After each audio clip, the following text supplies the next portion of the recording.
El Seminario, Casa de Cultura del Arzobispado de Tarragona. 2 milenios de historia y arte. Bienvenidos al Seminario, la Casa de Cultura del Arzobispado de Tarragona, un edificio con más de 2000 años de historia. En el espacio donde usted se encuentra, en el año 218 a.C., el general romano Gneo Cornelio Escipión estableció un campamento militar para combatir a los cartagineses, en el contexto de la conquista de Hispania y la hegemonía del Mediterráneo occidental. Tarraco se convirtió en puerta de Roma en Hispania. La muralla que abraza el seminario data del siglo II a.C. Tiene doble paramento, con una base constituida por piedras ciclópeas y muros de grandes sillares. Su núcleo estaba lleno de arcilla y tierras. En el tramo de muralla que transcurre desde el Palacio Arzobispal hasta el antiguo convento de las Monjas Oblatas, se conservan 3 grandes torres romanas reutilizadas hasta la actualidad. Son las llamadas Torres del Arzobispo, del Cabiscol, que se encuentra en el seminario, y la de Minerva. Tarraco se erigió en una gran ciudad, capital de la provincia de la Hispania Citerior, y recibió el título de Colonia Iulia Urbs Triumphalis Tarraco. Y el emperador Augusto residió en ella entre el año 27 y 25 a.C. Después de su muerte, el emperador fue divinizado y la ciudad le dedicó un templo en medio de un gran recinto porticado. El templo del divino Augusto estaba ubicado donde hoy se encuentra la nave central de la catedral, muy cerca de donde nos hallamos. A partir del siglo V, el templo fue desmantelado. Sin embargo, parte de los muros que formaban la plaza porticada se reutilizaron a lo largo de los siglos y todavía son visibles en el circuito arqueológico de la catedral. Un segundo templo, construido en la segunda mitad del siglo I después de Cristo, estaba erigido también en el gran recinto sacro, detrás del templo de Augusto. Posteriormente, en el siglo VI, este segundo templo se transformó en catedral bajo la advocación de Santa Jerusalén. El cristianismo penetró en la ciudad en un momento temprano. La tradición sostiene que San Pablo predicó en Tarragona. En el siglo III ya tenemos constancia de una comunidad cristiana. El 21 de enero del año 259, el obispo de Tárraco, Fructuoso, y los diáconos Augurio y Eulogio fueron quemados vivos en el anfiteatro por su condición de cristianos y por no querer ofrecer culto a los dioses del Estado. Son los mártires documentados más antiguos de la península ibérica. En el anfiteatro se conservan 2 basílicas superpuestas que señalan el lugar exacto del martirio. Los restos de los mártires fueron enterrados en el cementerio romano, cerca del río Francolí, donde creció una extensa área funeraria y un santuario martirial presidido por una gran basílica. Parte de los restos de este cementerio y una pequeña basílica funeraria, datada en el siglo V, se pueden visitar hoy en día en la necrópolis paleocristiana y en el centro comercial del Parc Central junto al río Francolí. Tarraco, a partir del siglo IV, se convirtió en una importante sede cristiana. Su obispo fue metropolitano de la provincia de la Tarraconense. De este periodo se encuentra en la vecina localidad de Constantí el conjunto monumental de Sencelles, donde se conserva un edificio con cúpula decorada por mosaicos con temas salvíficos del Antiguo y Nuevo Testamento.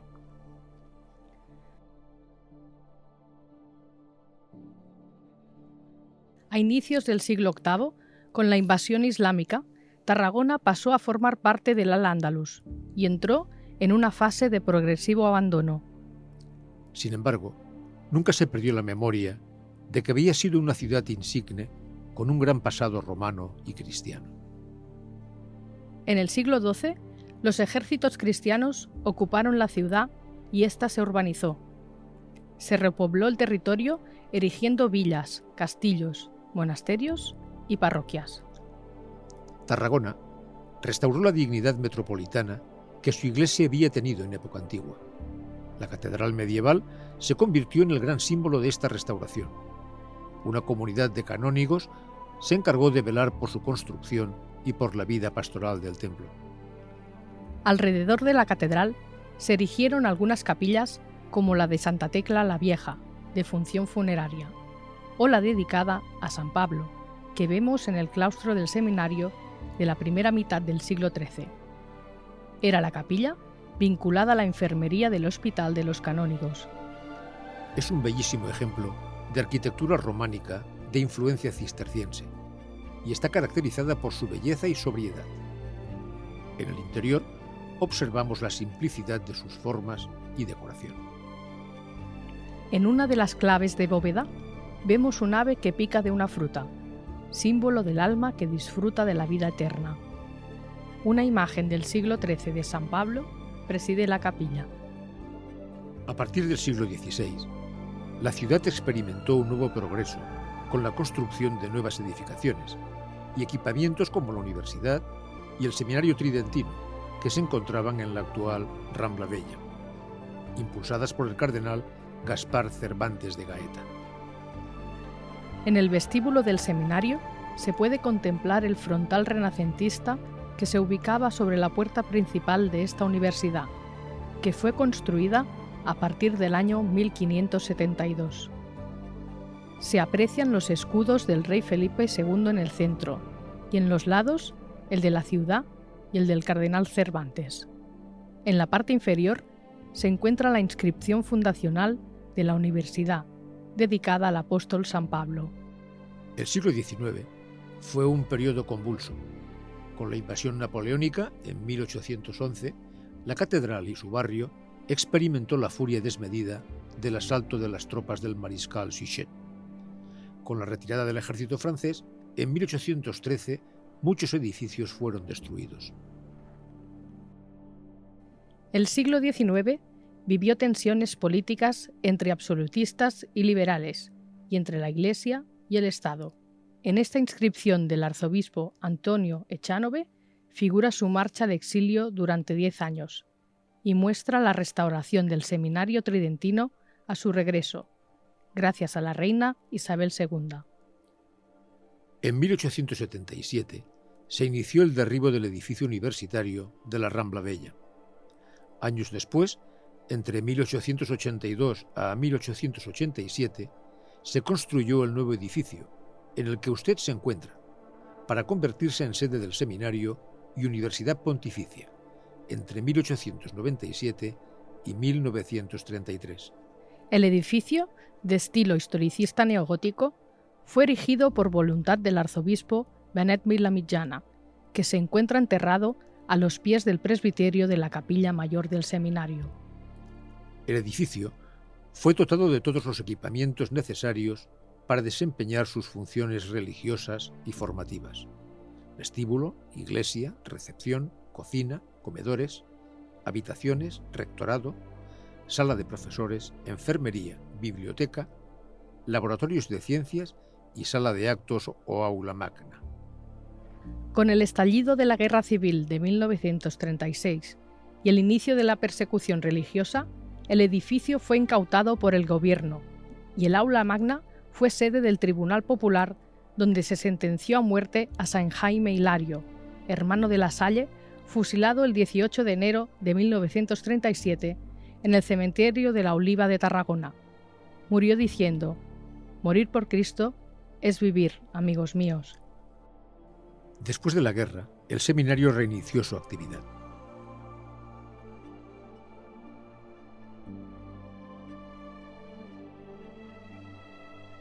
Del 2009 al 2012, el seminario se remodeló en profundidad. Muestra de esta remodelación es la singular cobertura del claustro de la capilla de San Pablo. Modernidad y antigüedad en un mismo espacio.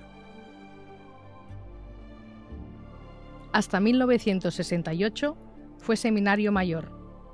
En la actualidad, el seminario es la sede de la Delegación Diocesana para la Cultura y del Instituto Superior de Ciencias Religiosas San Fructuoso, donde se imparte el grado universitario en Ciencias Religiosas. Su actividad pastoral, cultural, de encuentro y congresos le convierten en un interesante espacio de ágora para la sociedad. Así, el edificio dispone de aulas, aula magna y una extraordinaria biblioteca que custodia joyas, como las Biblias medievales del monasterio de Escaladei, la Biblia políglota complutense y varios incunables, así como un gran fondo especializado en las disciplinas de las ciencias religiosas. El proyecto arquitectónico del seminario fue diseñado en 1882 por el arquitecto August Font i Carreras, autor también de la finalización de la fachada neogótica de la Catedral de Barcelona. La mayor parte de los trabajos escultóricos son de Josep Cabré Alentorn. Las obras finalizaron en 1888. El edificio es de planta rectangular, dividida en dos partes simétricas. En torno al eje central se suceden un elegante y diáfano vestíbulo gracias a sus arcos carpaneles. Y en un nivel más elevado, la capilla mayor. La capilla mayor presenta un retablo presidido por la Virgen María con San José, patrón de las vocaciones, y Santo Tomás de Aquino, doctor de la Iglesia. Las barandillas de piedra del presbiterio están decoradas con el motivo de la planta de acanto.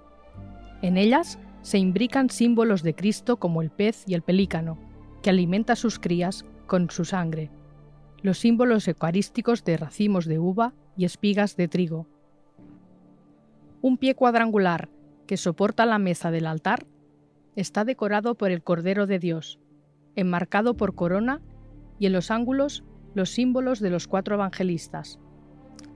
En la parte frontal de la mesa se esculpen bajorrelieves, con escenas del Antiguo Testamento que prefiguran el sacrificio eucarístico como el Arca de la Alianza, el sacrificio de Isaac o la muerte de Abel. Tras el altar se representan los símbolos de los sacramentos.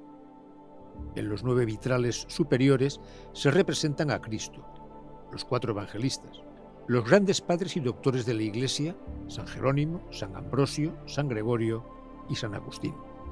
En el ambón del Evangelio se esculpe el águila y en el de la epístola las tablas de los 10 mandamientos. Al lado y lado del eje central del edificio, 2 claustros están dedicados a San Pablo y al Sagrado Corazón. Debajo de este claustro se encuentra una gran cisterna para recoger el agua de la lluvia. La torre del edificio se destinó a observatorio astronómico. La fachada tiene 95 metros de ancho por 25 metros de altura. La elegante entrada está rematada por un tímpano que representa a Cristo y a los apóstoles, en el pasaje del Evangelio de San Lucas, capítulo 24, versículo 45, que dice: Entonces les abrió el entendimiento para que comprendieran el sentido de las Escrituras.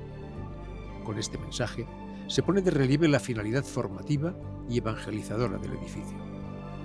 Encima de la puerta se erige una escultura de la Inmaculada dentro de una hornacina. El seminario, junto con la catedral, el Museo Diocesano y el Museo Bíblico Tarraconense, constituye un conjunto único, formado por un fascinante relato histórico de la ciudad y su iglesia.